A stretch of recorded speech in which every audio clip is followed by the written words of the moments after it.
ಸಾಕಷ್ಟು ಕಡೆ ತಾಲೂಕಿನಲ್ಲಿ ಸಾರ್ವಜನಿಕರು ಹಲವಾರು ದಶಕಗಳಿಂದ ವರ್ಷಗಳಿಂದ ಸಮಸ್ಯೆಗಳನ್ನ ಏನು ಎದುರು ನೋಡ್ತಾ ಇದ್ದೀರಿ.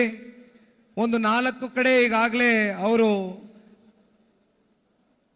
ಕಾಮಸಮುದ್ರ ಮತ್ತೆ ದೇಶಿಹಳ್ಳಿ ರೈಲ್ವೆ ಗೇಟ್ ಬಳಿ ಮೇಲ್ಸೇತುವೆಯ ನಿರ್ಮಾಣಕ್ಕೋಸ್ಕರ ಈಗಾಗಲೇ DPR ವರೆಗೂ ಸಿದ್ಧತೆ ಆಗಿದೆ. ಕಾಮಗಾರಿಯು ಕೂಡ ಅತಿ ಶೀಘ್ರದಲ್ಲೇ ಪ್ರಾರಂಭ ಆಗುತ್ತೆ ಅಂತಕ್ಕಂಥದ್ದನ್ನ ಹೇಳ್ಬೋದಣ್ಣ. ಹಾಗಾಗಿ ಇನ್ನೂ ಅವ್ರ ತಲೆನಲ್ಲಿ ಸಾಕಷ್ಟಿದೆ, ಮನಸ್ಸಿನಲ್ಲಿ. ಇಲ್ಲಿ ನನಗೆ ಯುವ ಮುಖಂಡರು ಸುನೀಲ್ ಅವರು ಮಾತನಾಡಬೇಕಾದ್ರೆ, ತಾಲೂಕಿನಲ್ಲಿ ನೀವು ಯಾವುದಾದ್ರೂ ಒಂದು ದೊಡ್ಡ ಕೈಗಾರಿಕೆಯನ್ನು ಸ್ಥಾಪನೆ ಮಾಡಬೇಕು, ಆ ಹಿನ್ನೆಲೆಯಲ್ಲಿ ಇವತ್ತು ನಿಮಗೆ ಒಂದು ಮನವಿಯನ್ನು ಸಲ್ಲಿಸ್ತಾ ಇದ್ದೇನೆ. ಸನ್ಮಾನ್ಯ ಕುಮಾರಣ್ಣ ಅವರಿಗೆ ನೀವು ಅದನ್ನು ಗಮನಕ್ಕೆ ತಗೊಂಡು ಬಂದು ಒಂದು ದೊಡ್ಡ ಮಟ್ಟದಲ್ಲಿ ಇವತ್ತು ಇಲ್ಲಿ ತಾಲೂಕಿನ ಯುವಕರು ಹೆಣ್ಮಕ್ಳು ಬೇರೆ ಬೇರೆ ಜಿಲ್ಲೆಗಳಿಗೆ ಬೆಂಗಳೂರು ನಗರಕ್ಕೆ ಗುಳೆ ಹೋಗತಕ್ಕಂಥದ್ದನ್ನ ತಡೆದು ಇವತ್ತು ತಾಲೂಕಿನಲ್ಲಿ ಒಂದು ಸ್ವಾಭಿಮಾನದ ಬದುಕನ್ನು ಕಾಣ್ತಕ್ಕಂಥದ್ದಕ್ಕೆ ಇವತ್ತು ಒಂದು ಕೈಗಾರಿಕೆಯನ್ನು ಸ್ಥಾಪನೆ ಮಾಡಬೇಕು ಅಂತಕ್ಕಂಥದ್ರ ಬಗ್ಗೆ ನೀವೇನು ಚರ್ಚೆ ಮಾಡಿದ್ದೀರಿ? ಮಲ್ಲೇಶ್ ಬಾಬಣ್ಣ ಅವರು ಹೇಳ್ತಾ ಇದ್ದಾರೆ, ಬಹುಶಃ KIDB ಇಂದ ಒಂದು BGML ಲ್ಯಾಂಡು 7,000 ಎಕರೆ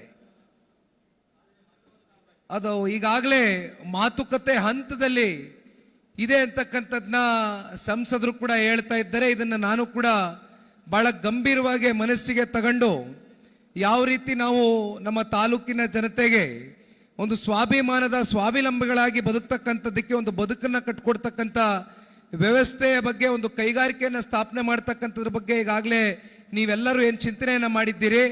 ನಿಮ್ಮ ಚಿಂತನೆ ಜೊತೆ ನಿಖಿಲ್ ಕುಮಾರಸ್ವಾಮಿಯ ಜೊತೆ ಕೈ ಜೋಡಿಸ್ತಾನೆ ಅಂತಕ್ಕಂಥದ್ದನ್ನ ಈ ಸಂದರ್ಭದಲ್ಲಿ ತಿಳಿಸ್ಲಿಕ್ಕೆ ಬಯಸ್ತೇನೆ ನಾವು. ಯಾಕೆಂದ್ರೆ ಇವತ್ತು ನಮ್ಮ ಪಕ್ಷದ ಚಿಹ್ನೆ ತೆನೆ ಹೊತ್ತ ರೈತ ಮಹಿಳೆ. ಹಾಗಾಗಿ ರೈತರಿಗೆ ವಿಶೇಷವಾದಂಥ ಗೌರವವನ್ನ, ಜೊತೆಯಲ್ಲಿ ಚುನಾವಣೆಗಳಲ್ಲಿ ನಿಲ್ತಕ್ಕಂಥ ಒಂದು ಶಕ್ತಿಯನ್ನು ತುಂಬಿಸ್ಕೊಟ್ಟಿರ್ತಕ್ಕಂಥ ಧೀಮಂತ ನಾಯಕ ಇವತ್ತು ಈ ದೇಶದಲ್ಲಿ ಹಾಗೂ ನಮ್ಮ ರಾಜ್ಯದಲ್ಲಿ ಯಾರಾದ್ರೂ ಇದ್ರೆ ಅದು ಸನ್ಮಾನ್ಯ ದೇವೇಗೌಡರು ಸಾಹೇಬರು. ಅದಕ್ಕೆ ಸ್ಥಳೀಯ ಚುನಾವಣೆಗಳಲ್ಲಿ ಹೆಣ್ಣು ಮಕ್ಕಳಿಗೆ 50% ಮೀಸಲಾತಿಯನ್ನು ಕೊಟ್ಟು ಹೆಣ್ಣು ಮಕ್ಕಳಿಗೆ ನಿಲ್ತಕ್ಕಂಥ ಒಂದು ಭರವಸೆಯ ನಾಯಕನಾಗಿ ಹೊರಹೊಮ್ಮಿರ್ತಕ್ಕಂಥದ್ದು ಸನ್ಮಾನ್ಯ ದೇವೇಗೌಡರು ಸಾಹೇಬರು. ಜೊತೆಯಲ್ಲಿ ಇತ್ತೀಚಿನ ದಿನಗಳಲ್ಲಿ ಏನು ಸನ್ಮಾನ್ಯ ದೇವೇಗೌಡರು ಸಾಹೇಬರು 96ನೇ ಇಸ್ವಿನಲ್ಲಿ ಒಂದು ಕನಸನ್ನ ಇಟ್ಕೊಂಡಿದ್ರು, ಅತಿ ಹೆಚ್ಚು ಮಹಿಳೆಯರನ್ನ ಒಂದು ಕಡೆ ವಿಧಾನಸಭೆ, ಇನ್ನೊಂದು ಕಡೆ ಪಾರ್ಲಿಮೆಂಟ್ ಹೌಸ್ನಲ್ಲಿ ಕಾಣಬೇಕು ಅಂತಕ್ಕಂಥದ್ದನ್ನ ಅವರ ಬಯಕೆ ಏನಾಗಿತ್ತು. ಅವರು ಅಂದು ತಗೊಂಡಂಥ ಕೆಲವೊಂದಷ್ಟು ತೀರ್ಮಾನಗಳು ಒಂದು ಕಡೆ ರಾಜ್ಯಸಭೆಯಲ್ಲಿ ಬಿಲ್ ಪಾಸ್ ಆಯಿತು, ಆದರೆ ಪಾರ್ಲಿಮೆಂಟಲ್ಲಿ ಅವ್ರಿಗೆ ನಂಬರ್ಸ್ ಇರಲಿಲ್ಲ, ಹಾಗಾಗಿ ಬಿಲ್ ಬಿದೋಯ್ತು.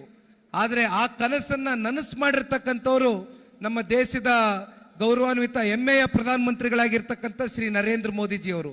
33% ಇವತ್ತು ಹೆಣ್ಣು ಮಕ್ಕಳಿಗೆ ರಿಸರ್ವೇಶನ್ನ ಕೊಡುವ ಮೂಲಕ ಮುಂಬರ್ತಕ್ಕಂಥ ದಿನಗಳಲ್ಲಿ ಹೆಣ್ಣು ಮಕ್ಕಳು ಅತಿ ದೊಡ್ಡ ಸಂಖ್ಯೆಯಲ್ಲಿ ನಾವು ವಿಧಾನಸೌಧದಲ್ಲಿ ಮತ್ತು ಸಂಸತ್ನಲ್ಲಿ ಇವತ್ತು ನಮ್ಮ ದೇಶ ಮತ್ತು ನಮ್ಮ ರಾಜ್ಯವನ್ನು ಪ್ರತಿನಿಧಿಸ್ತಕ್ಕಂಥದ್ದಷ್ಟೇ ಅಲ್ಲ, ನಮ್ಮ ದೇಶ ಮತ್ತು ರಾಜ್ಯವನ್ನು ಕಟ್ತಕ್ಕಂಥದಕ್ಕೆ ಹೆಣ್ಣು ಮಕ್ಕಳಿಗೆ ಒಂದು ಶಕ್ತಿಯನ್ನು ತುಂಬಿಕೊಟ್ಟಿರ್ತಕ್ಕಂಥದ್ದು ಒಂದು ಕಡೆ ಸನ್ಮಾನ್ಯ ದೇವೇಗೌಡರು ಸಾಹೇಬರು, ಇನ್ನೊಂದು ಕಡೆ ನಮ್ಮ ದೇಶದ ಪ್ರಧಾನಮಂತ್ರಿಗಳಾಗಿರ್ತಕ್ಕಂಥ ಶ್ರೀ ನರೇಂದ್ರ ಮೋದಿಜಿಯವರು.